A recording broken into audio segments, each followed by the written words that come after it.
All right, welcome back to the deep dive. Today we're tackling something, a concept that you hear in church circles a lot, and it can sound pretty intense, pretty heavy. We're talking about apostolic passion, Yeah. and we're going to be looking at it through the lens of Floyd McClung, a missionary who wrote extensively about this. Right. And so to get started, what comes to mind when you hear those two words, apostolic passion? Well, I think most people, when they hear the word passion, they think of something, maybe a hobby. Yeah. Like, oh, he's really passionate about fly fishing, Right. or she's really passionate about, I don't know, Knitting. knitting. Yeah, something like that.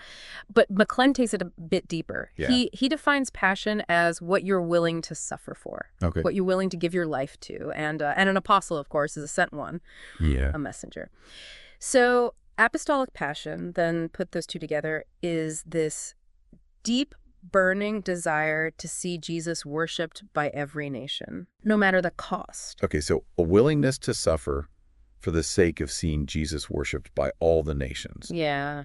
And, I think a lot of Christians, maybe they would hear that and say, well, yeah, of course I want to see Jesus worshipped by all the nations. Yeah, right. But McClung gets very specific about what it looks like when that apostolic passion is not present, is kind of missing or lacking in our lives. Yeah. And one of the first things he talks about is this idea that, are we really dreaming of Jesus being worshipped in every language? Like every single language on planet Earth? Yeah, it's not just Not just the ones we're familiar with or the ones we might even, Right. consider to be, important or something like that. Yeah, every single language that exists. Every single one. He also talks about this idea that we might sing about heaven, Right. but we're living as if Earth is our home. And he's not saying that we shouldn't, care for the earth Right. and do good things and all that. But he's saying, are we living as if this is all there is, or are we living as if we're just passing through? That's a good question. Yeah. And, he also talks about, are we more consumed with our personal interests or with seeing Jesus worshipped in the nations? Yeah. Yeah. Where is our heart really at? And I think even something so simple as, what do we spend our time doing? What do we spend our money on? What do we think about? Right. When we have free time, what is it that we're filling our minds and hearts with? Yeah, exactly. It's very telling. Yeah. And then, another thing he talks about is, are we making decisions based on our own safety or on God's glory? Right. So, and this is where it gets a little bit uncomfortable, I think, for a lot of us because, we're naturally, I think, kind of wired to want to be safe and secure. Right. And that's not necessarily a bad thing. But he's saying if that is the primary filter for all of our decision making, then that's not apostolic passion. It's not gonna lead to a life that's fully surrendered to the cause of Christ. Yeah. And he even talks about this idea, and I think this is a little bit counterintuitive, that there's this kind of, you might call it like a reverse disappointment. The disappointment that you might feel if you don't feel called to reach unreached peoples. Right. Yeah. And this is tough because I think, a lot of Christians, they're happy to say, well, I'm not called to be a missionary. Yeah. And they might, be even a little bit relieved by that. Right. But he's saying, is there a part of you that feels a little bit sad or a little bit empty if that longing isn't there? Yeah, it's almost like you're missing a longing. Yeah, like shouldn't I have this burning desire to reach people who've never heard of Jesus? Right. Yeah, like shouldn't I be broken over the fact that there are people who are dying without ever having heard the gospel? Yeah. So I guess the question we could ask ourselves as we're diving into this is, do we feel a disconnect between our faith and this kind of broader global purpose? Yeah. Or do we feel like, this really resonates with me, this idea of a passion that would drive my life choices? Yeah. And even lead me to make sacrifices that I might not otherwise make. Right. So that's kind of the setup. That's what we're dealing with here with apostolic passion. And now McClung, he doesn't just leave us there. Right. He doesn't just say, well, you should have this. He actually he lays out a plan. He gives us some keys, some elements to cultivating this passion in our lives. Yeah. He talks about 4 main ones. Right. And the first one is apostolic abandonment. Yeah. And that sounds, I don't know about you, but that sounds a little scary to me. Well, yeah. Like, what is he talking about when he says abandonment? Well, it's a very intentional word, I think. He's Yeah. talking about dying to self. Right. It's surrendering your own will, your own desires, your own plans, so that you can be filled with this desire for God's worship among all nations. And he really points to the example of the Apostle Paul a lot Right. in his writings. And he talks about how Paul, describes himself as having to die daily, Yeah. being crucified with Christ. Mm. And this wasn't like a once a week thing. It was a daily reality for Paul. Yeah. And so what does that tell us about this concept of apostolic abandonment? Well, I think it tells us that it's not just about making a few small changes. Yeah. It's not about adding a missions line to our budget. Oh, yeah. It's about a complete shift in our orientation.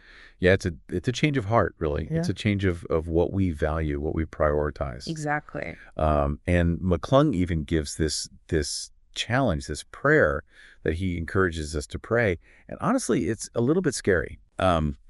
He says, pray this prayer, Lord, be ruthless with me in revealing my selfish ambition and my lack of willingness to die to myself. Yeah. And that's a scary prayer to pray. It is. Because he says God will answer that prayer. Yeah, and he will. And he'll probably answer it sooner than we'd like. Probably, yeah. So that's apostolic abandonment, the first key element. Right. The second one he talks about is apostolic focus. Yeah.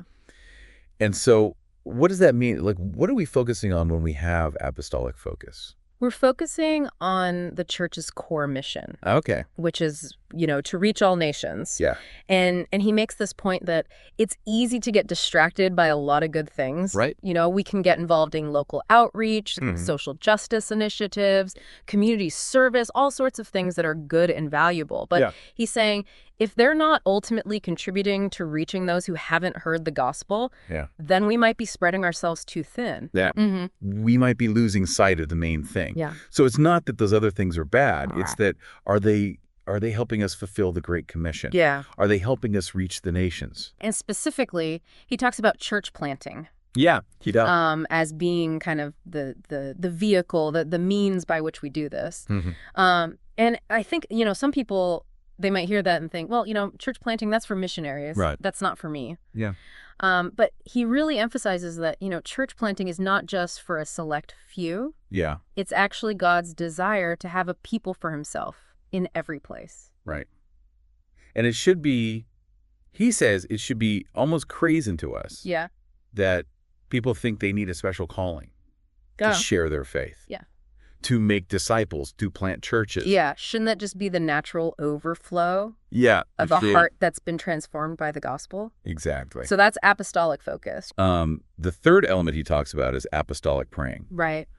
And prayer is obviously essential to anything we do as Christians. Yeah. But what's his emphasis here when he talks about apostolic praying? Well, he emphasizes the need for deep, persistent, fervent prayer. Okay. He tells this story about David Wilkerson, who was a well-known pastor. Right. And he was talking to a young man who was eager to go into ministry in a very difficult part of the world. And Wilkerson's advice to him was, spend 6 months in prayer before you go. Wow.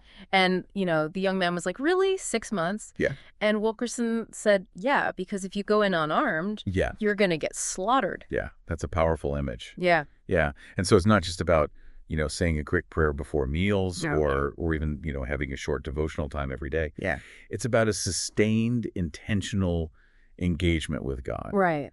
And McClung, he points to Paul's example again here. Yeah. And he talks about how Paul describes his prayer life in all these different ways. Yeah. He talks about praying night and day. Yeah. Often with tears. Yeah. Without ceasing. With thanksgiving. Yeah. In the Spirit. Boldly. Constantly. Yeah, for godly sorrow in others. Wow. Even against the forces of evil. And so the question he asks, and it's a tough one, is, am I willing to pray like that? Yeah. Am I willing to pray with that kind of intensity and persistence and fervency? It's a challenge, isn't it? It really is. Yeah. And then finally, he talks about apostolic decision-making. Right.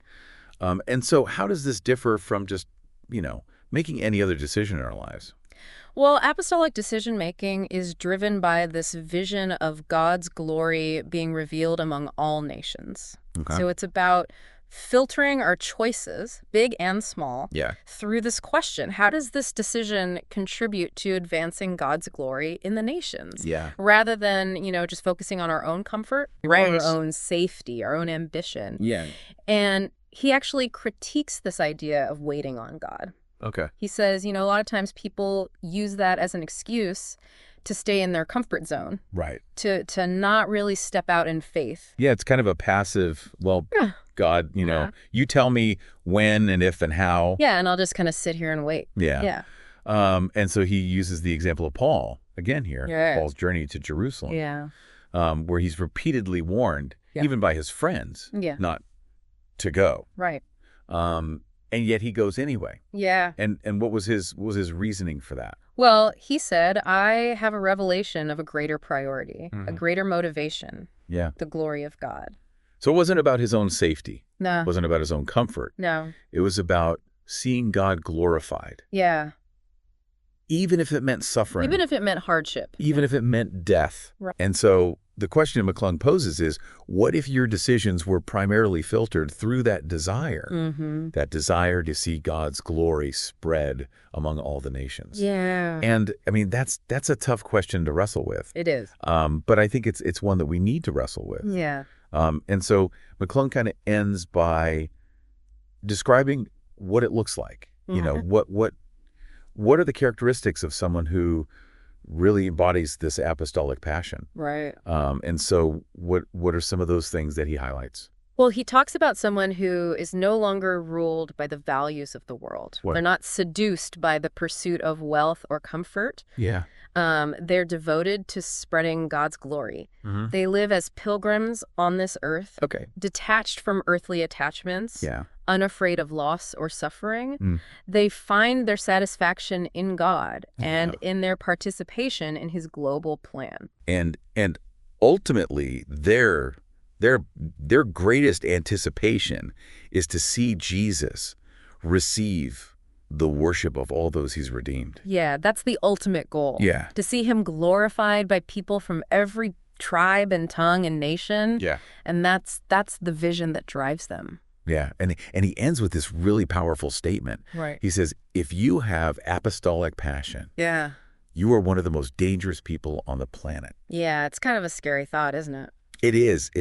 But it's also exciting, right? Oh, absolutely. Because Yeah. it means that we can have an impact. Yeah. We can make a difference. Right. And we can be a part of something that's bigger than ourselves. Yeah. And so as we wrap up this deep dive, I think the question for us is, what would it look like for us to cultivate this dangerous passion Yeah. in our own lives? Right. And maybe think about those 4 elements that McClung talked about. Mm-hmm. Apostolic abandonment, Yes. apostolic focus, Apostolic praying apostolic praying, and apostolic decision-making. and apostolic decision-making. Yeah.